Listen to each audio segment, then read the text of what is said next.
Westall is a 33-year-old mum of two from rural Cumbria. 2 years ago, she decided to become a primary teacher, so has been on a flexible part-time teacher training course since 2005. Being a mum, she's already familiar with primary education and contact with children. However, Christabel also works as a non-teaching classroom assistant at Casterton Primary School. Both of you have got outstanding work. At the moment, Christabel is on a work placement at Beetham School and is being mentored by Jude Harkness. Jude is 23 and has been a part-time Key Stage 2 teacher here for a year. Christabel is only her second student and they've been working together now for 8 weeks. Christabel is about to teach a numeracy lesson to Key Stage 2 pupils in the school, which has a roll of only 39 pupils. For me, one of the most important things about having a mentor, and certainly a mentor like Jude, has been just the support that she's given me and the encouragement, and always knowing that I get honest feedback from her. When it's come to the planning, which I think when you come straight to placement is very difficult at first. She was very careful not to give me too much, but not to give me too little to put into the lesson. And it just seemed to gel. Because I've only been out of college myself for 3 years, I think things were fresh in my mind as well. And I can remember the things I wanted as a student. So it gave me some ideas of what I was coming into. Talk me through this morning then, Christabel. Right, for our maths lesson this morning, we're doing today's lesson's the coordinates lesson. I've got my plan here, and the introduction to the lesson, mental oral starter, I'm going to ask the children to recall what they can remember about coordinates. Okay. And then I thought I'd go to the National Numeracy Strategy ITP grid. I've got my steps to success to put on the board. Brilliant. For starting at the origin, then going horizontally, vertically, Yeah, and how we write some of them. those words. That's all right. And then individual tasks, I've differentiated for the year 3s and the year 4s. And then for the plenary, I thought for 5 minutes I'll give them an empty grid to draw their own shape on, and then somebody can read out their coordinates, and whilst another child plots it again on the ITP grid. Wonderful. So that's my lesson. Okay, we'll go to the classroom instead. Okay.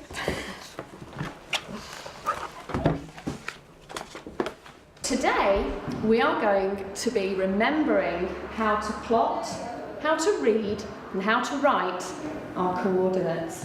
I want you to turn to the person sitting next to you, and on these whiteboards I want you to write down everything and anything that you can remember about coordinates.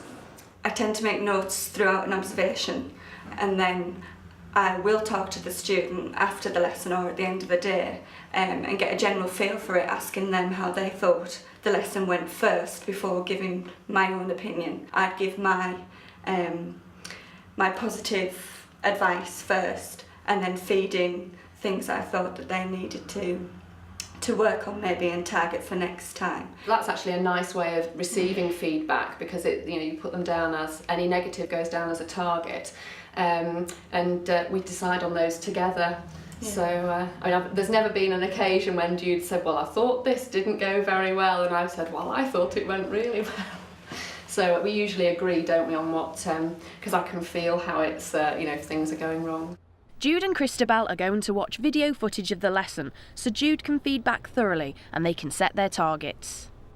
Today we are going to be remembering how to plot, how to read and how to write our coordinates. Can anybody remember Miss Harkness's rhyme for remembering which line is horizontal, which line is vertical? Bradley, go on, what is it? Harmonica stands on the head, horizontal Harry lies on his head. He does, yes, but you've said it back to front. We talk about horizontal Harry first, don't we? Okay, so we say horizontal Harry lies in his bed, vertical Veronica stands on her head. Not only does it tell us that horizontal Harry lies flat like that, but also that when we plot coordinates, we plot the horizontal number first and then the vertical, okay? It was good there, repeating the words horizontally, vertically, so it's getting clear in the children's head when they come to do it themselves. I think that's partly nerves, my repetition as well. Make sure I've said it. Write the coordinate for that, and then you start to go around the shape. Write that one, and that one. Right, someone in year 3 to hand out the year 3 for me. And Natasha, can you hand those out for me, please? And year 4s. Year 4. Don't forget to write your name and the date at the top of your sheet. Thought it was really good. You've got 2 differentiated tasks there.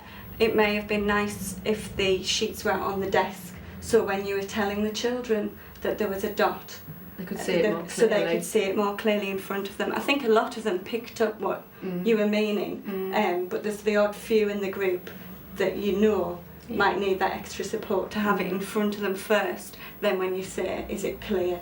Hopefully they then respond and let you know, honestly. You can remember the name we give to lines that are going in that direction. Go on, Laura, what is it? Horizontal. It is, it's a horizontal line. Throughout the lesson, when you're doing your shared part, as well as hands up and looking for children with hands up, maybe direct some questions at individuals. So those that don't answer as often, or maybe just aren't as confident putting their hand up, you could think of a differentiated question that they're capable of answering, and then targeting to them and saying, Ryan, can you answer this? Darren, can you answer? And feeding them a question. And they are quite used to that, rather than it always being hands up, the same up. People. Yeah. It is something that I do want to include in my lesson, but sometimes there's that much to think about. I forget to remember who I've actually asked. I can always say I know that Jeannie, it's her hands always up, and so it's something that I think for now, it was certainly that lesson, there was that much else for me to think about that I just can't keep track of it yet. Now then, what do I put around our coordinate? Your coordinate for that point is 3, 6. Well done. And what do we put between the 2 numbers? Fantastic. What number is it on this side for this dot? Which direction are you going in? Which direction are you? Which spot are you doing? This one. 6. It's 6. That was really good work, one-to-one. There was lots of prompts and questioning in the right direction, but you didn't feed her the answers. You waited for her to give the direction and the wording, which was good. It was quite tricky, and I was quite shocked at just how lost she was starting off on that task. Yeah. I think what was different as well was on the sheet, there was 5 shapes on the one grid, whereas on the board when you modelled, there was only the one shape. Yeah. So I think that might have threw too much information. Some of them. Threw them off. 1, 1, that's right. 1, 5. So this one here. Okay. Which number are we going to read from the vertical? It is. Lovely brackets and a lovely comma. Well done. Call me again if you need some more help, alright? Your praise is consistent throughout the whole of the independent work and the shared part. And it's nice the children know to put their hand up or just turn and face you, and you work your way around the classroom giving them all support. It was a bit difficult by this stage, and I was aware that I had Laura over that side and Ryan over that side of the room, who I knew I needed to keep an eye on and make sure they understood, and I couldn't actually get to them. You could always move them around and sit those children that you feel want the support together. In a different lesson. I might do that next time, actually, then I can keep them together. I would like you to draw a shape on this grid. You must only use straight lines, okay? And then when you've drawn your shape and you're happy with it, I want you to write the coordinates for each corner of the shape. Okay, there's lines at the bottom for you to write those coordinates on, and then at the end of the lesson, I'm going to ask some of you to read out the coordinates for another person to plot on my blue graph. I thought the timing was really good with your shared work and how long that you spent talking and modelling and then letting them interact. Well, I made an effort with this lesson. I think one of my last targets was to get the timing right. So I had rehearsed this lesson a few times at home in front of the mirror to just get that timing right, because I'd set them 2 tasks and I wanted to make sure that that wasn't too much and that it could fit into the lesson. Yesterday afterwards, when I reflected on it at home, it didn't feel that it had gone as well as it actually looks like it did go when I'm watching it back now. Because at the beginning, when I'd asked them to remember as much as they could about coordinates, they didn't put down as much as I thought they would and the exact things that I thought they'd put down. And certainly at the start of the lesson, the first 10 minutes, I felt like I was really ad-libbing a lot, and I felt that it was very disjointed and I hadn't gone in the order that I'd wanted to go in. But watching it back, I'm really pleased to have seen it because it was better. Yesterday I thought it was an okay lesson, but I thought looking back today it was good. Okay, so after reflecting on the lesson, to set a target. What about to differentiate my questioning to include all the children? Okay. Would that be too demanding of me? Yeah. Another one, to differentiate key questions to individual pupils. Yeah, I think to try and make sure that that I do include all the children when I'm questioning throughout the lesson, so they've all had a turn. Yeah, I think that will give you as well any idea. If it wasn't in your plan to work with a certain group of children and you saw from your questioning that there was a certain individuals, you could then even change things and adapt it and take them into a group and continue with your lesson. Excellent. I think when a student comes, depending on their experience, they'll all have different needs. Christabel, with her having children and having previous experience in school elsewhere, I think Christabel's needs weren't as extreme as what another student may be.